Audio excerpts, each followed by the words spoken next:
Hey, Tony Gasson's here. Now, y'all got to forgive me. It's been crazy for me. Coaching my clients been non-stop. It has been busy. Dallas, Texas, I'll be there April 18th. Make sure you grab your tickets. Tickets in the description box. Grab your ticket. Now, this is a premier event, small event, not many seats. So don't hesitate. Also got a lunch. And I will see you there. I think that's my last live event for right now. I decide if I'm gonna do any more. But y'all come on out if you're in Texas. Or if you want to fly on in. Just make sure you get a lunch ticket so we can meet and everything. And, you know, come on, bring your notepad. But I saw this video. Several of y'all sent me this video of Pastor Marvin Sapp wife and addressing about money from the church and all of that. And one thing about it is, I get it when you address haters and whatnot. It was a little awkward doing it in the pulpit. And I think she probably, I don't know if she vindicated him or if she embarrassed him. Because she did say, let me hush for Bishop B done gave me a pop. So I'm guessing she may have kids and nobody little pop. But one of those situations to where you taking, as a husband, I was embarrassed. I was embarrassed, but we all have our times where we could get embarrassed. I had secondhand embarrassment for Marvin Sapp, just because it was a little too theatrical, and she up there, and you know, everybody ain't broke and all of that right there, and then she gonna say to him, you know, and you don't rob the church, you don't take from the church. And he was looking like, he nodded his head, yeah, because he was looking like, yeah, that dude be robbing his church. He was like, I ain't finna stand here and lie. He say, yeah, I be running the pockets of this here church. I be like, yeah, he don't rob the church, but he the bishop. He living out that budget now. The church taking full care of him. And they be talking about these other streams of income. It's like, child, ain't nobody streaming Marvin music like that now. It's like, this artist way bigger than him that still got to work a second job. It's like, he ain't making that much money now. Because if you was, it ain't got to come out your mouth. You could take a picture of that check when that royalty check come in. So it's like, there's nothing wrong with living out of the church budget, because you are the shepherd of the church. So if you getting in non-profits, your salary could be up to 40%. Like, I don't take a salary from my non-profit because we not there yet. But when we get there, absolutely I'm gonna be on salary. All the work that I'm doing, everything. I just drove an hour for the boys program and got to drive an hour back right now, delivering some shirts and stuff for the boys, and got to pay the young lady to put the press, do the heat press on it. It's 10 o'clock at night. I'm out working for the boys program. I don't get a salary. But when we figure out some grants and we got some real donations coming in, man, listen, I'm gonna get them a little salary. Ain't gonna be much, but give them a little salary. The government don't care about that. That's legal.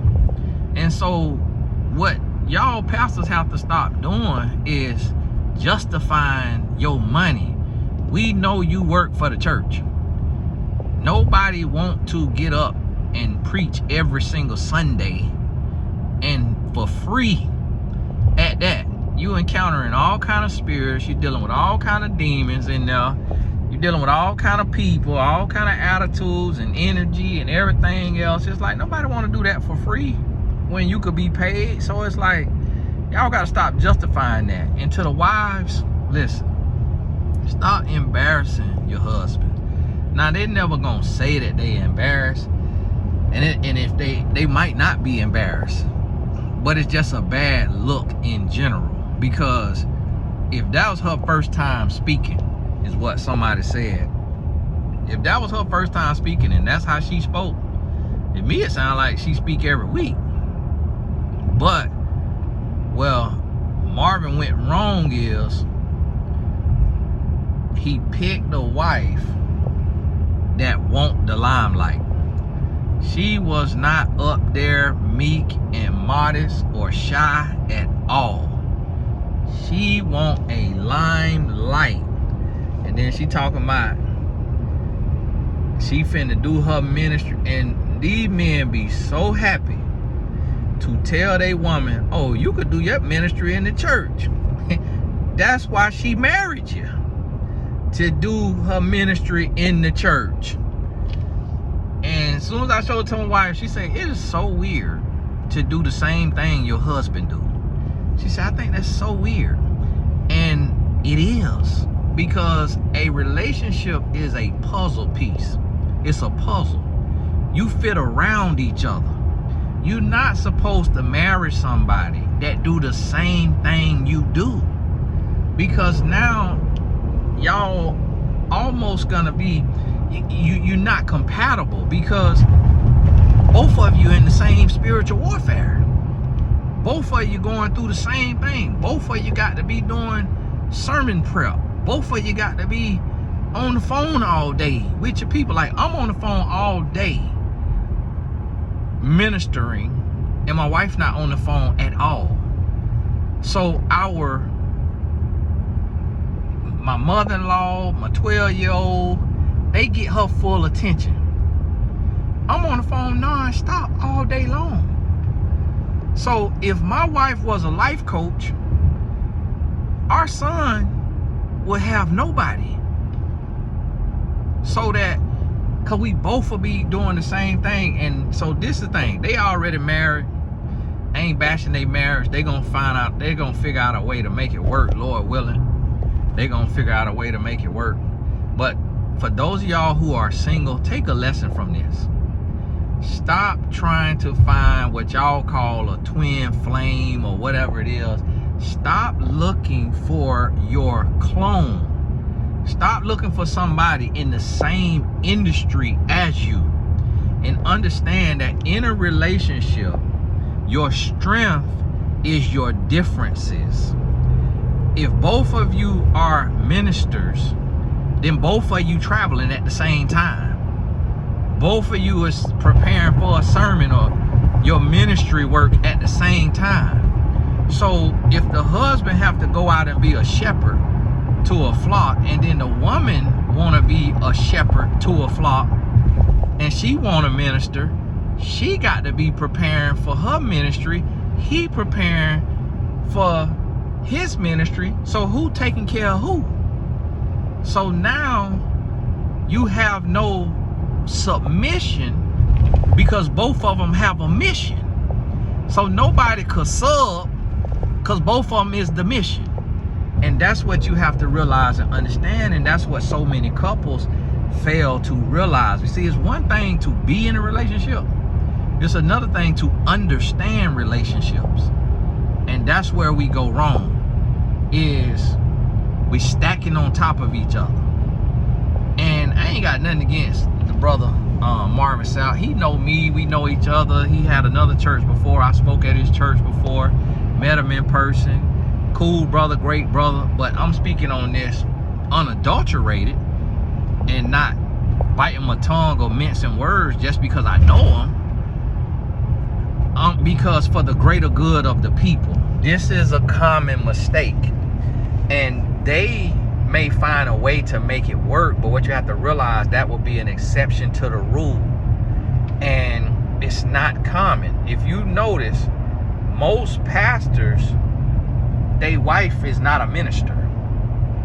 Their wife is the first lady, and she not coming to church ministering. A lot of pastors' wives don't even get up and pray or none of that. And then the ones who do, that's maybe all they do is pray. And so now she got this ministry and talking about, it sounds like she say single women or something like that. She gonna help them or something, which I'm hoping she's not trying to be no relationship coach and help single women just because she just been married for 2 seconds. Because it's like, y'all got to stop doing that too. Have some success at something. Have you some tenure at something. Get some real life experience from something working and making it work. And then you start to teach. But that's the mistake that we all make. We work out one day, now we're a fitness expert. Eat right one day, now we doing meal plans for the neighborhood. Get married on the honeymoon, we mapping out with ChatGPT our relationship coaching program. Y'all got to stop doing that.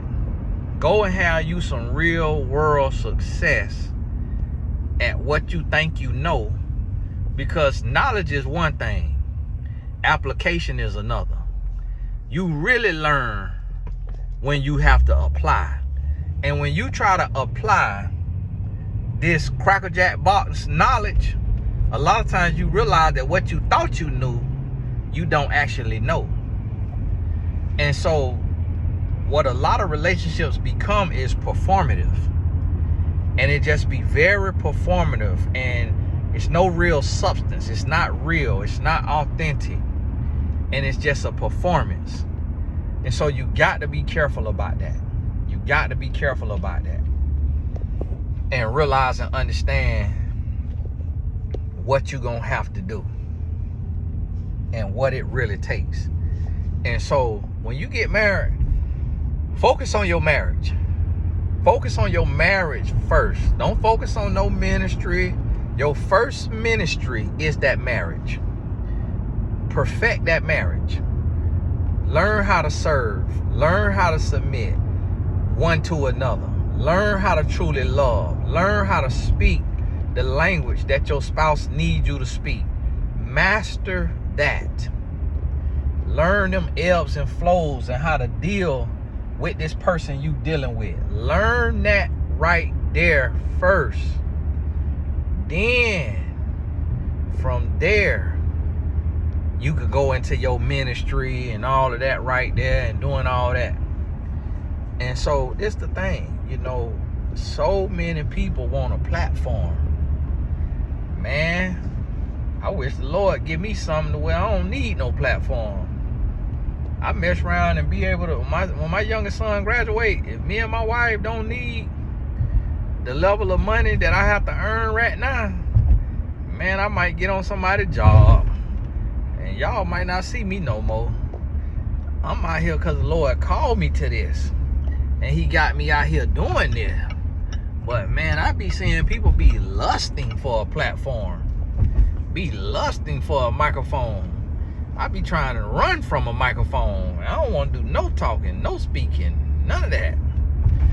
It's like I have to do everything out of pure obedience to the Lord. And so that's the thing. It's like y'all got to stop lusting for a microphone. Stop lusting for a platform. And stop making your relationship a business. Everybody is looking for a business partner. You got to look for somebody you can love and somebody that can love you. Like, I don't have to compete with my wife. My wife ain't trying to outwork me out here in the world. She not trying to out travel me. She not trying to out coach me. She ain't trying to do nothing. So we fit like a puzzle piece. So it's like she take care of me, I take care of her. But when you stacking on top of each other, cause both of you cut the same way, you both do the same thing, you both in the same industry, you just finna give yourself a headache. You finna give yourself a headache. All you finna do.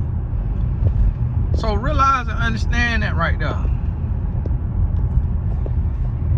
And y'all keep your head up. And see, the thing about it is, what y'all don't understand now, I'm not friends with the people that I be talking about, but I know about everybody. So I be having to teach on this stuff and be real and raw, because I want you to learn from people mistakes. Because at the same time now, it just, and this the thing, a lot of people don't realize that sometimes people's relationship can work even though it don't look like it should because of their motives. So if Bishop want more money, he can deploy his wife to go and fleece the pockets of the women because she's a woman and she can be the alpha female and coach the women, and the women feel obligated to buy a ticket to her conference because they go to the church, and they feel obligated to hire her for one-on-one coaching, and they feel obligated to be in her monthly membership, and they feel obligated for all of that because she's the first lady. So now that could add another $100,000 to $500,000 a year. So if that's his goal, then the marriage is gonna work, because that's his goal. He want to add to his bottom line. He wants an asset. He don't want a wife like mine who does not have to earn. If he want a woman to help him earn, because his earning, he don't feel like his earning is enough, then that's gonna be different. So they'll work perfectly because it's a business arrangement and it's money being made. And so that's why you'll see, well, hey, they do the same thing. They stacking on each other like the same puzzle piece. How's that working, Tony? Because the motives. They want to stack high like the Tower of Babylon, not stack around each other like a puzzle. And so it depends on the motives. And guess what? When I was young, that's what I thought that I wanted. And then the Lord gave me wisdom. Like, I used to meet these women and they be like these bosses and all of that. And I talk to them, and you know, we be on a coaching session and they'll be like, Tony, I'm tired. I'm tired of working. I'm tired of hustling. I don't want to have to work. I don't want to have to hustle. You know, I want to be, I make $250,000, but I don't want to have to hustle. I want to be able to rest like your wife rests. I want to be able to work if I want to work. And I'm like, wow. So here I am looking at the grass like it's greener, not realizing that if I had one of these women that I'm coaching, they wouldn't even want to, they don't even want to be in the role that they in, that men are lusting after. So men will be lusting for a boss woman who doing this and doing that, and a lot of times 90% of the women don't want to have to do that. Now they want to be able to do it freely if they want to. So that failure is not an option, because if you only get 10 people to sign up, you ain't failed because you don't need the money. And so that's what you got to realize and understand, is it be different. And that's what I'm recognizing. And so when I got a little older, I start to appreciate the fact that I had a wife that had to sit down because we had a sick son, but then she continued to sit down because my income went up. And I think my income went up because I didn't have to compete with masculine energy. I didn't have to compete. And there'd be some women in the comment, everybody don't want to be a stay-at-home wife. Then shut up. Ain't nobody say you want to be a stay-at-home wife. If that's not what you want to do, I'm talking about what I know. I talk to women all day, every day. And every single woman I have talked to one woman out of thousands. And I ain't even talked to her on the coaching call. I seen she said it in a comment. But on the coaching call, every single woman I talked to, if they could have a man that will provide, and they could do what they love to do and pursue their passion without having to rely on it fully for their bills, they will do that. Nobody want to go punch somebody's clock. And that's what everybody have to do. It's different if a woman own her own business and she say, yes, I want to own my own business. But if you tell that same woman, hey, I'm going to give you a husband who earn enough to pay all the bills, so you own your own business, but your house and your lights and your waters don't depend on your earnings. How would you like that? Only a narcissist will say, I don't like that. I got to have it my way. And and everything got to be on me, and it all got to depend on me. But a wise woman will say, well, I would love that, because the market shifts, and sometimes the real estate market is bad, and if my real estate license might not be making me no money, sometimes the insurance market is bad, sometimes the med spa market is bad, sometimes the Pilates market or whatever market is bad. And so when the money takes a 40% dip, if the husband has a steady income, that'll take a lot of pressure off of him. That's what a wise woman gonna say. She's not gonna operate from ego and scarcity and fear and jadedness and say, I gotta be a boss, I gotta make all the money, I gotta make my own money. So that's where y'all women who be mad and getting mad with women who are stay-at-home wives, everybody don't want to be no stay-at-home wife. You don't want to be something when you can't be it. When it's not, the opportunity ain't in front of you, you take that off the table and you tell yourself you don't want to be that, so that you don't have to live in frustration and anger every day, desiring something that's not presenting itself. But if you keep telling yourself that, when it does present itself, you're gonna run it off, because you've been speaking out of arrogance and ego and jadedness and pain and scarcity and fear. But you got to realize, it's God intended for a woman to be taken care of. He intended for the man to be the head of the household. God, and people talking about, people don't realize women have always had their work in society. That wasn't work that women were doing. Women was taking care, the work was for their children. Y'all got to, in the beginning of, women ain't always have to do no work, nothing. When you watch the help and all of that, what them women doing? They was maids. They was going to somebody's house. That was the work that they did to help add to the bottom line of their house. And a lot of times it's because their husband hadn't died, or their husband was in prison, or their husband whatever. But when you look at our history, men went out and worked. And the woman, if she could be home, she was home. The women didn't go work because they wanted to go work. They went and worked because they had to work, because it wasn't enough money to take care of everything that needed to be taken care of.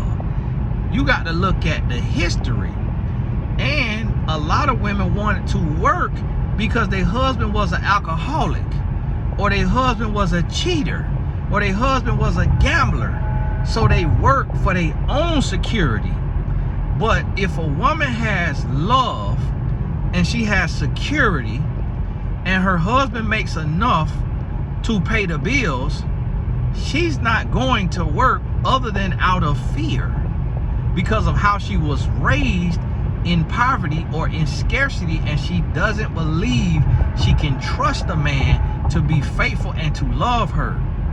But when a woman sees that a man is faithful and honest and trustworthy, she then can rest, and she don't have to go take orders from nobody on no job. She can go start her own business if she want to, and her husband is her investor and her funder and her backbone and support.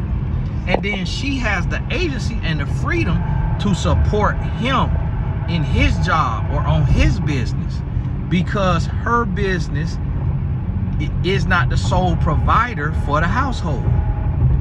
And that's the ideal way for it to work, unless, and I'm gonna tell you like this right here, and it ain't just because that's what my life is. That's what a lot of people fail to realize. It's because I study relationships.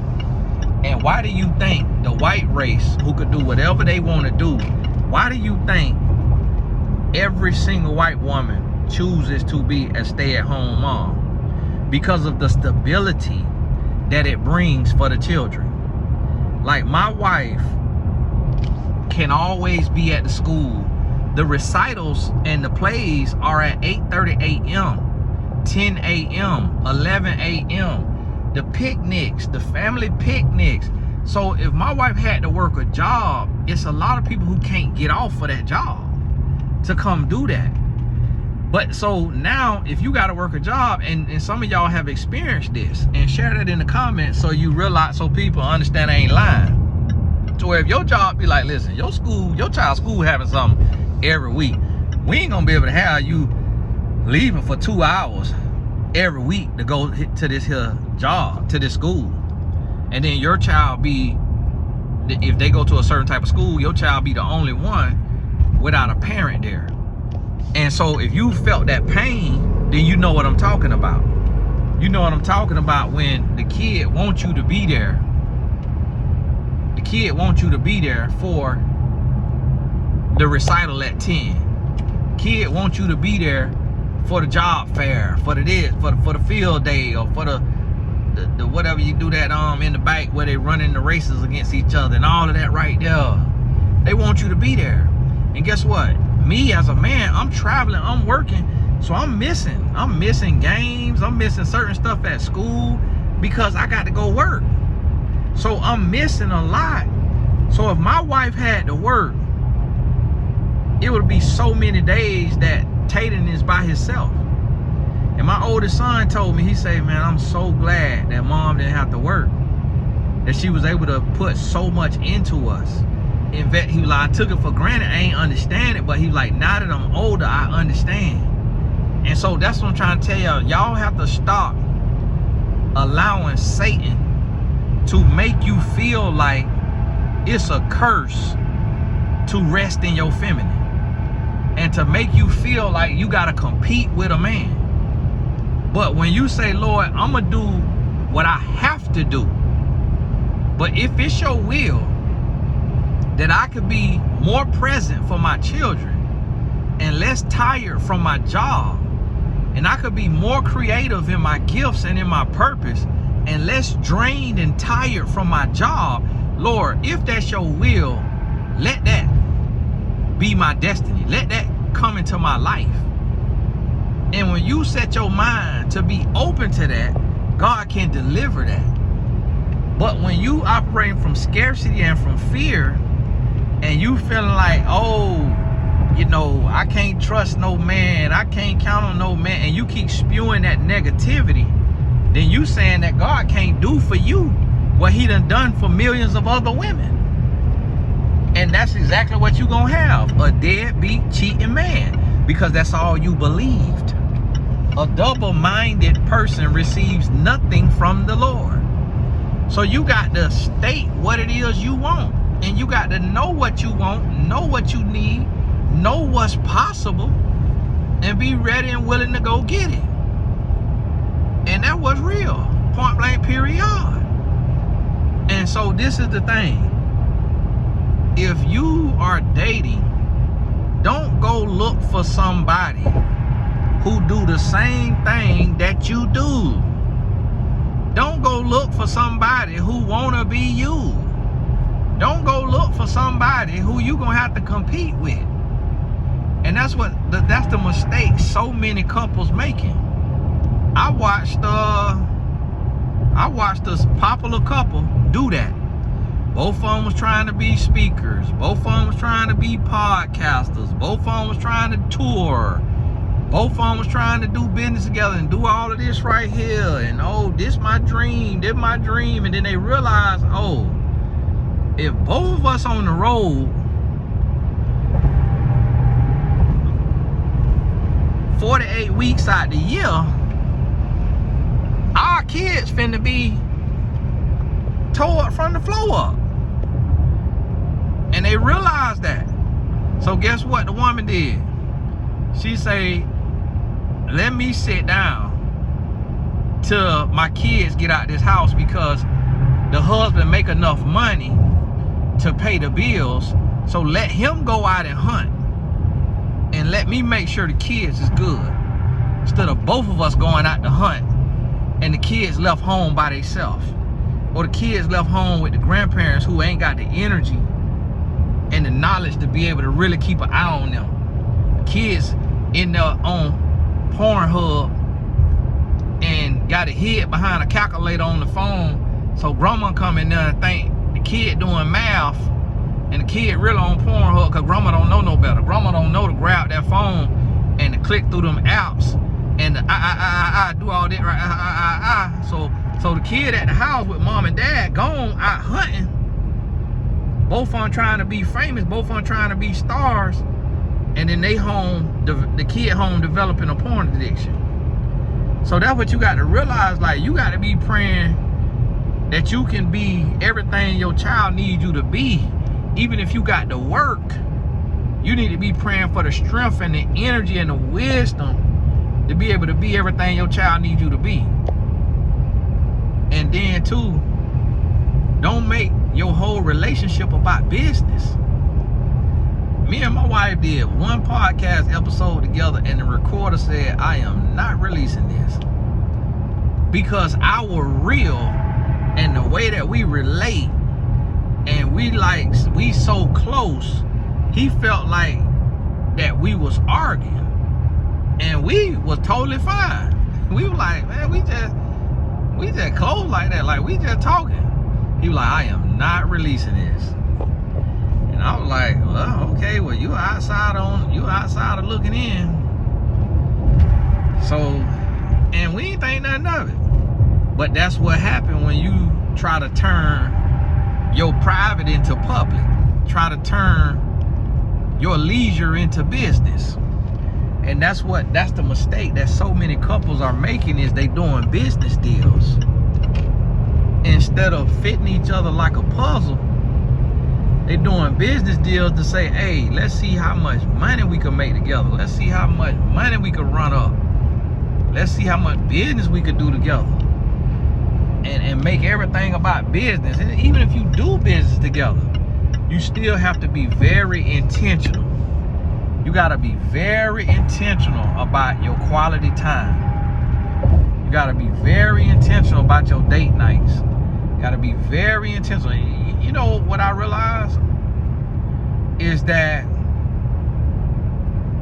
if a woman is not thrust into business and feel like she have to do business and have to operate from that space of doing business and making money, what I realize is a lot of women won't even talk business. Like, they don't even want to talk about business. Do you know, I literally have like 10% of my clients genuinely want to talk about business. 90% of the women that I talk to want to talk about love. I'm not forcing them to talk about love. I'm a millionaire, so business is what I do. I give you a whole 7-figure blueprint. They don't want to hear nothing about that. They don't want to hear nothing about it. 10% want to hear about it. And even that 10%, that conversation finna weave right around from business right to love. So that's just me I'm just reporting live, the data. It ain't me setting the rules and saying, oh, women want to be married. I'm just reporting the data. This is what I'm witnessing with my own eyes, is that women want love. And then you have these women who, for whatever reason, want to try to bash love and bash relationships and bash the women who want to be a stay-at-home wife, stay-at-home mom if they're going to have kids. And it's like, to each their own. If you want to be a hustler, you want to be a bag chaser, go ahead. God bless you, keep your head up. You gonna deal with your problems of your own. If you want to be a stay-at-home mom, God bless you, go ahead, keep your head up. You gonna deal with your problems of your own. The boss women, they gonna deal with a man who feel emasculated, he feel unseen, he feel disrespected, he feel competed with, and then he gonna go out and cheat. The stay-at-home moms, she gonna deal with the man who feel like it's his money, he pay all the bills, and he could talk to her how he want to talk to her. So guess what? Both of those women have to work through those situations and have to get some straightening and have to get that thing figured out. So you're gonna have problems on either side. You have problems responsibility on either side. I had to grow into that. My wife could tell you, it was probably a minute there she was wishing she could find a job or go get a job or do this or that right there. It probably was a minute there when I was a young man, because you got to realize I've been the sole provider since 20 years old. No, since 23 years old. I'm 42. My wife ain't worked in 20 years. So as I was growing and learning, it was like I had to go through, yes, the relationship coach. I had to go through the stage of feeling like, oh, it's my money. I earned the money. Hey, I called a shot. Hey, give me my stuff. You know, I had to go through that. Every man gonna go through that with a stay-at-home wife. Every man, except for, you know, some white men. Some white men don't go through it. I remember talking to a white man. He said his wife don't work. Got a chef, got a nanny, got an assistant. I'm like, so she don't work and she don't do laundry and she don't cook? He was like, no. I was like, what she do? He said she just traveled around the world and get up and go work out when she want to and do her hair and her makeup and all of that and leave the kids to me. I'm like, so hold on now. So you make all the money and you get the kids ready in the morning and take them to school? I said, boy, okay, I understand why these sisters going to them a white man. Boy, you Joel ain't finna get that over here, dog. You finna have to do something. Absolutely not. Absolutely not. Okay, all right. Yeah, go right on over there. Go right ahead, sister. I ain't mad at you. If that's the treatment you finna get, go right ahead. Now, he might want to call you a slave while y'all having sex. He might want to act like you Kuta Kinte, sister, but I mean, hey, each day on. If that's all you got to deal with, and you get to be in the lap of luxury, go ahead. I see why Serena Williams did it then. And so that's the thing. It's like, it's going to be different. Everybody going to have to go through and learn. So it came to the place to where I let my wife handle the money. I let her handle the money, pay the bills. You know, she pay the light bill, the cable bill, the phone bill. I go out and make the money. I bring the money home to her. Hey, the money in your account, pay the bill. And then if I need something, hey, transfer this over here to me. Need this right here. Transfer to that, you know, to your savings or whatever. Keep that right there for you. And so it's like I took and made that step to show her this is our money. Just because you don't work don't mean that this is my money. This is our money. Just like these are our kids. This is our house. This is our marriage. And so guess what? She took and she showed me, hey, you taking care of me. I feel included. I feel secure. I feel taken care of. This is your breakfast. This is your lunch. This is your dinner. This is your love making. This is your thought for this, thought for that. So it's like one hand wash the other, both hands wash the fade. And that's what you got to do. But like, if both of you bosses and both of y'all play the same role, like think about any sport you know. How both of y'all play quarterback. So now one of y'all play first half, the other one play second half. Both of y'all quarterbacks. Y'all play basketball. Both of y'all point guards. So it's like you can't really make nothing happen because y'all do the same thing. So if you do the same thing, y'all gonna come and get some air my tire. I still ain't took my tire to get me no new tire, and it be slowly be seeping out of there. Had to get two new front tires on my Sprinter today, $800 for 2 tires, man. It's like, that's for the boys program though. So, cause we got to drive them to Atlanta this weekend. So y'all see just right there, one day, boys program, they vehicle. And guess what we gotta have for the boys program in addition to that? We gotta have 4 SUVs. We got 4 SUVs or 3 SUVs going up.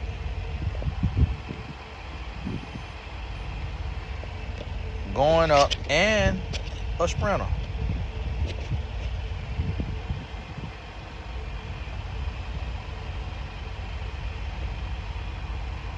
ran a sprinter.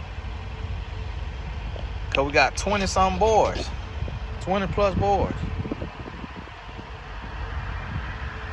Come on now, thing.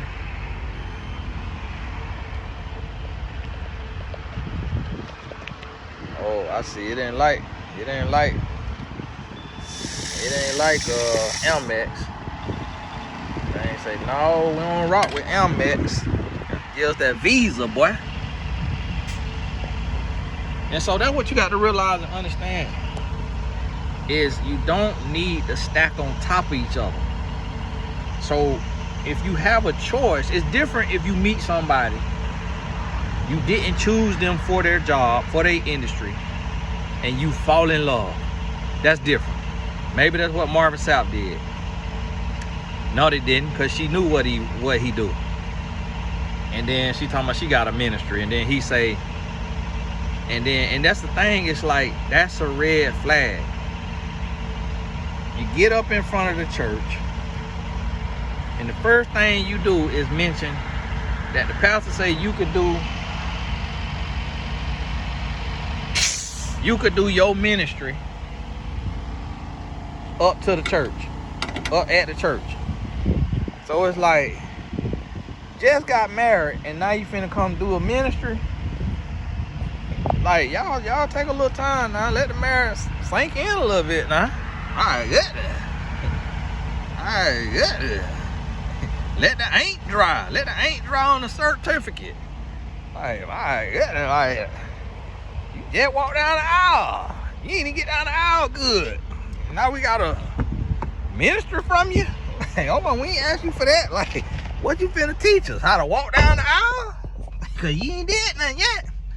You ain't even went through no test.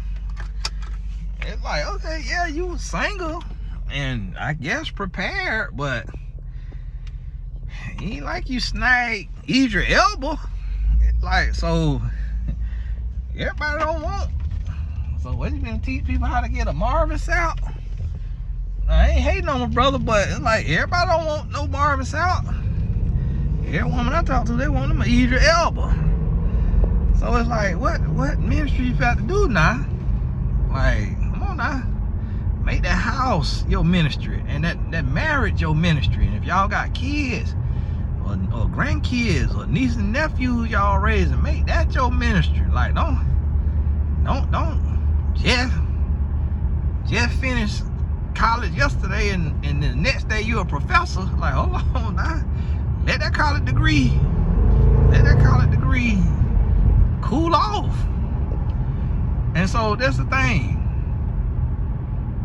Y'all have to realize marriage is supposed to be about love.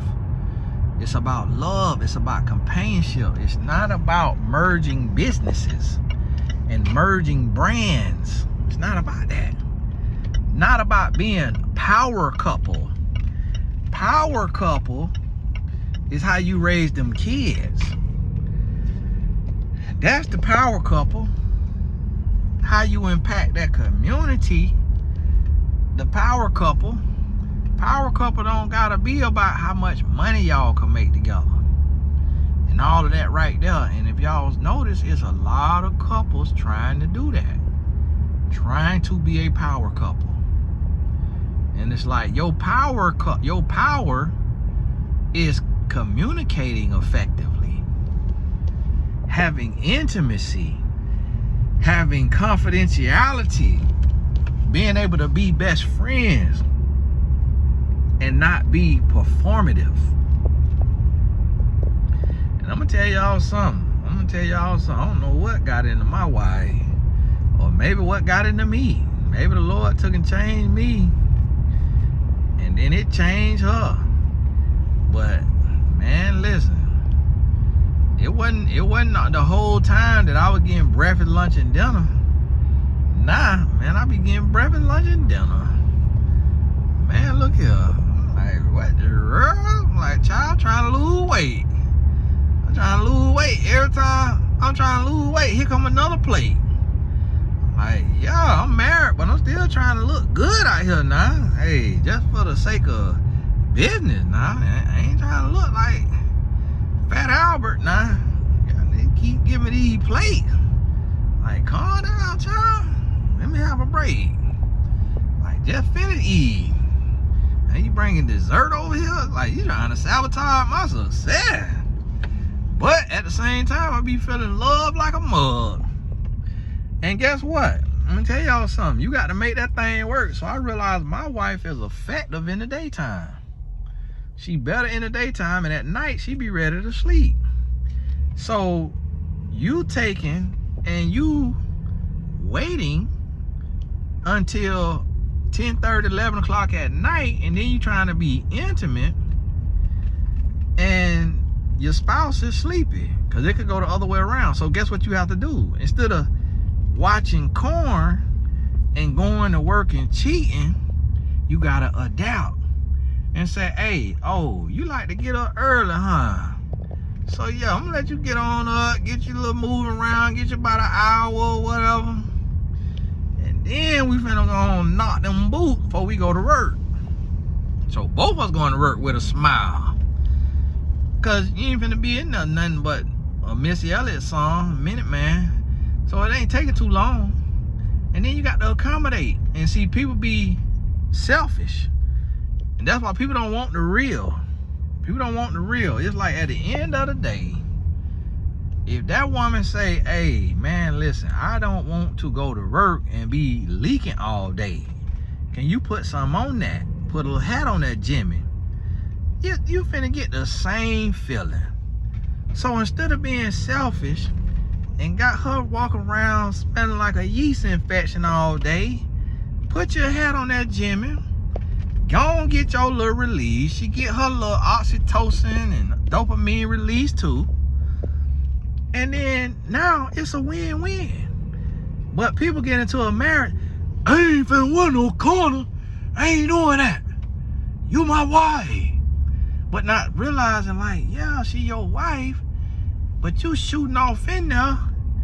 She at the job, whoosh, whoosh, whoosh, walking around, people like, what is that? My, she at the job, all that queefing, or whatever they call it, thing down there. Like, my, everything all right over there, Linda? What you got going on? What, that's milking? The pollen? That pollen getting to you? And she asking the question, she know exactly what that is. She know what that sound is. She done heard that.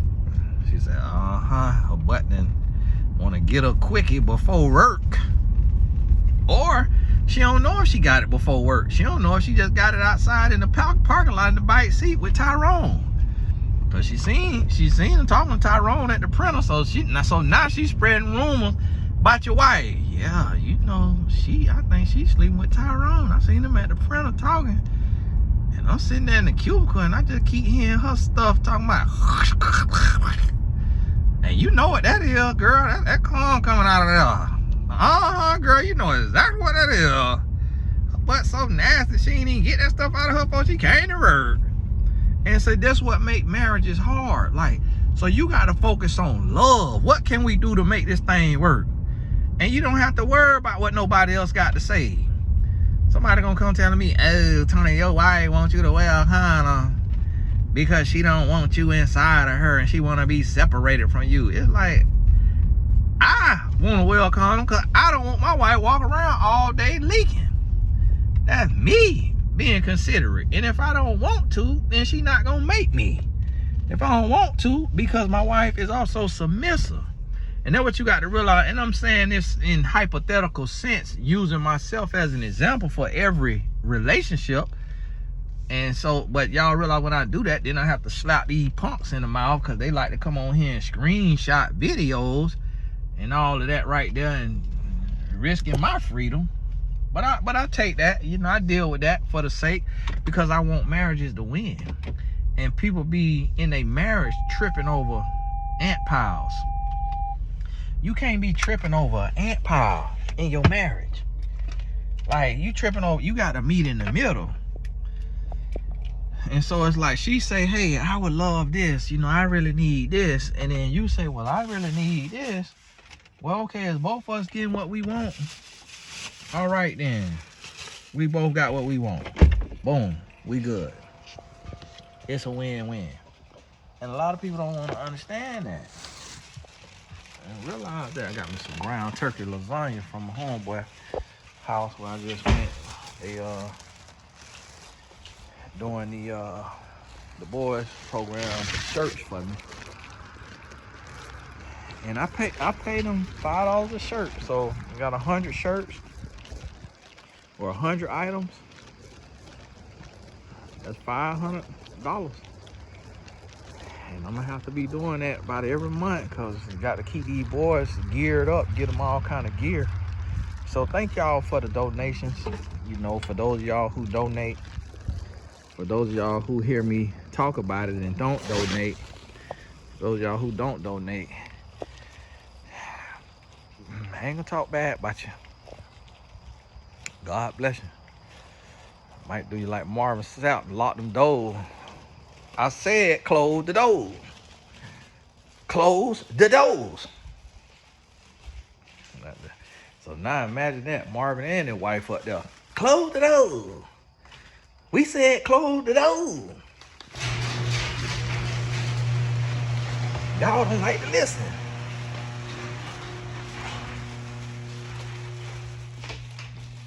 But hey, this Tony guy, God bless you. Keep your head up. And we'll be in touch. All the important links in the description. Talk soon.